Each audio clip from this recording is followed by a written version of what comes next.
In this question, we have given 12 volt power supply with unknown internal resistance like shown in the red circle.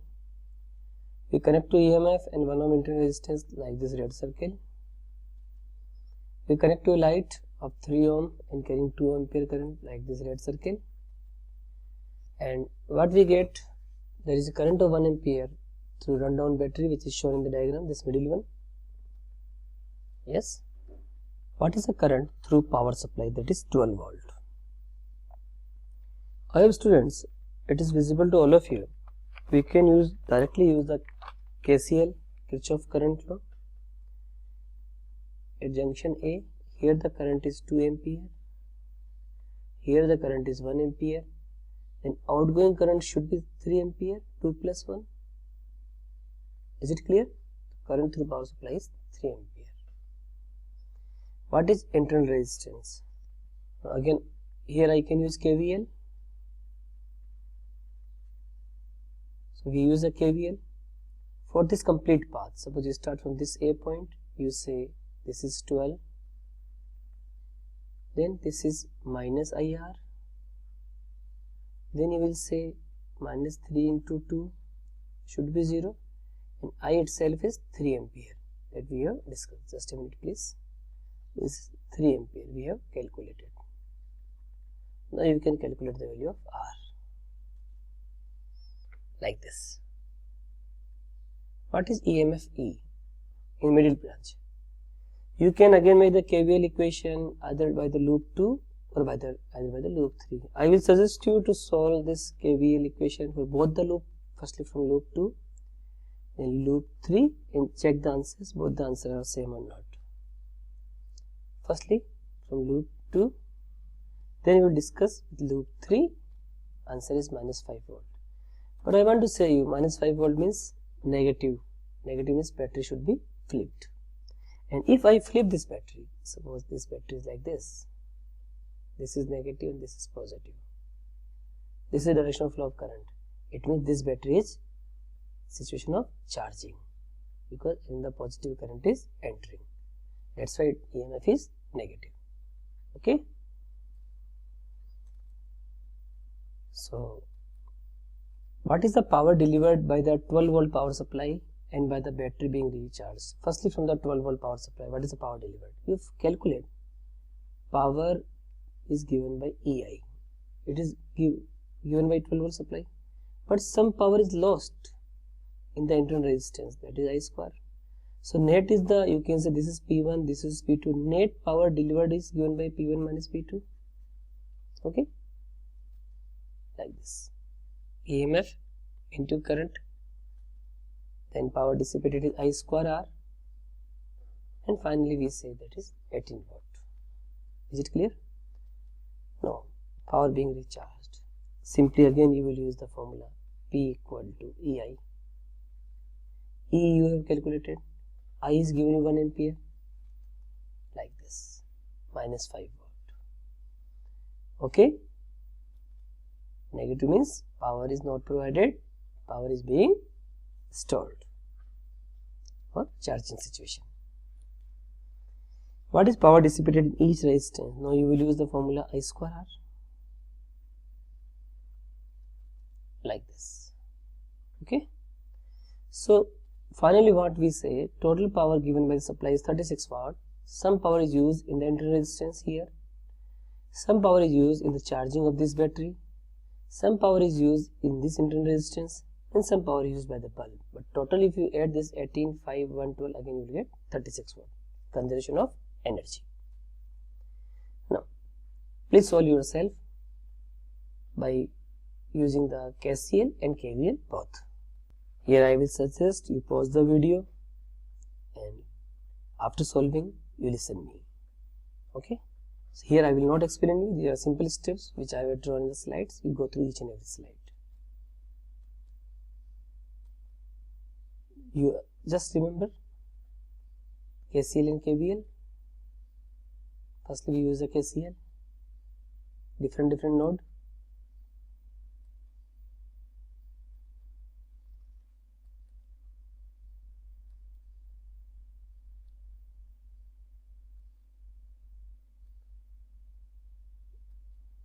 different loops, different loop. We write the equation. Firstly we write the equation for this loop, and now you can easily calculate it. Okay, do yourself, and you can see the solution which I have given in your sheet. Now we will discuss adding capacitor to DC circuit. Okay, I think a diagram is not here. Let me check. Yes, it is given. This is known as the RC circuit also. RC circuit includes battery, resistance, capacitor and switches. RC circuit will involve timing consideration. Time to fill up a capacitor, time to drain a capacitor. What is the role of the resistor in the circuit? It slows down the rate of both charging and discharging. So sometimes one more question can come, what is the use of the resistor in the charging circuit of the capacitors? So simply write, it slows down the rate of charging and discharging. Okay. Now firstly I will show you video, then I will explain the mathematics behind the capacitor charging and discharging. Here we will see the animation. This capacitor is initially neutral because I think it is visible to you, positive minus, positive minus, positive minus, both the plates are neutral. Now we connect to supply and charging will start like this. Okay, one side positive charge, another side net negative charge will come. But what you are observing in the animation, initially charge was coming very fast. Now the speed is very slow. We will discuss in mathematics. All of you assume, and all of you have to keep in mind. Now this is the final charging situation. This plate is completely positive charge. It is very tough to remove this electron from this positive charge. Speed is very low, and it is very tough to deposit this electron here because the force of repulsion is more, so speed is less. Finally both the plate have the plus Q and minus Q charge. This is discharging.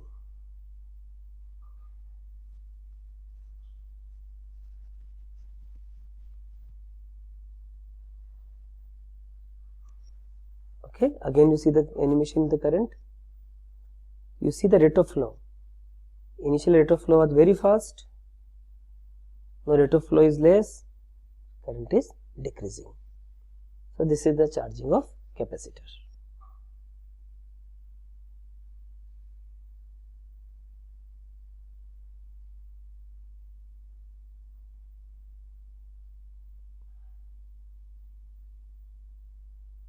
Why this is moving slowly? Due to the force of attraction or force of repulsion of the plates.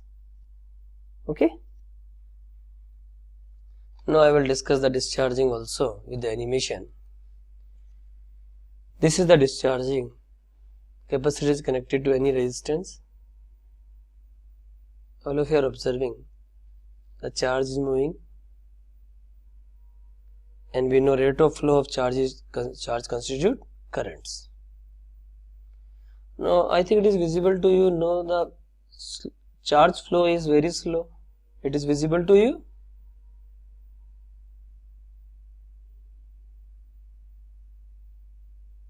No, again very slow, because now the positive charge is coming on this plate, so there is attraction, so charge flow is slow, so current will be also less.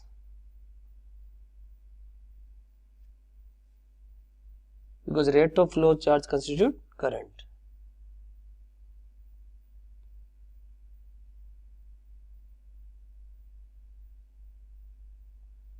Then now this plate becomes neutral, and finally that plate will also become neutral. What I want to convey you, you just visualize the flow of charge. Initially charge flow was fast, now the charge flow is very slow.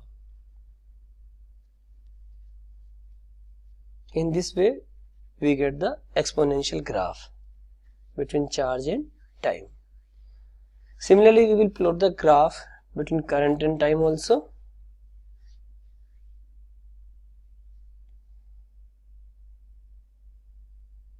Now this plate is also neutral. Okay, Now we will plot the graph between current and time. All of you just visualize the speed of the electron movement.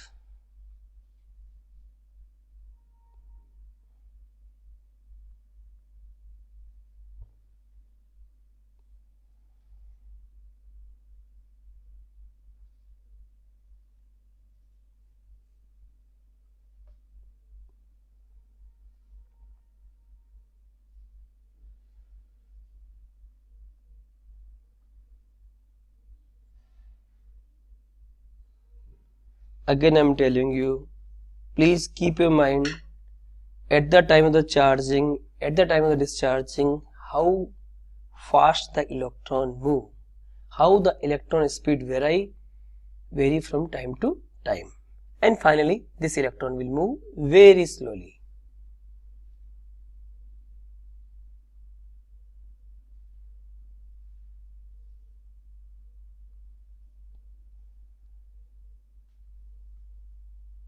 So I think now I can leave it for you. Okay, now we will go for the mathematical discussion of charging and discharging of a capacitor. Okay.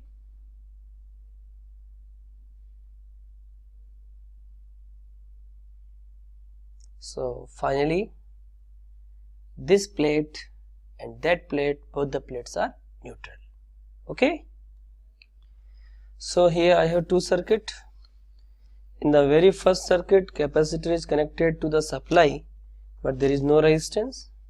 In the second circuit, capacitor is connected to the supply with resistance. And what is the advantage of the resistance? I told you earlier. With the help of the resistance, movement of the charge or speed of the flow of the charge will become slow. Okay. Now if I ask you to plot the charge and time graph in both the situation.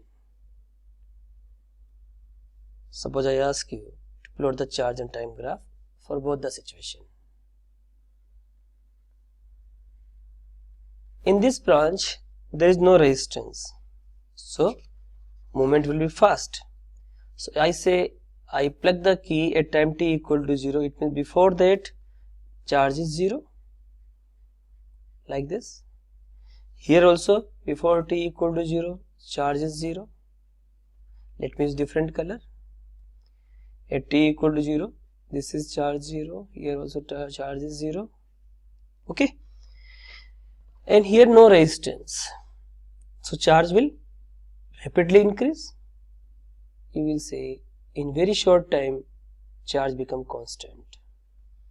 You will say there is a straight line. Let me draw again, like this.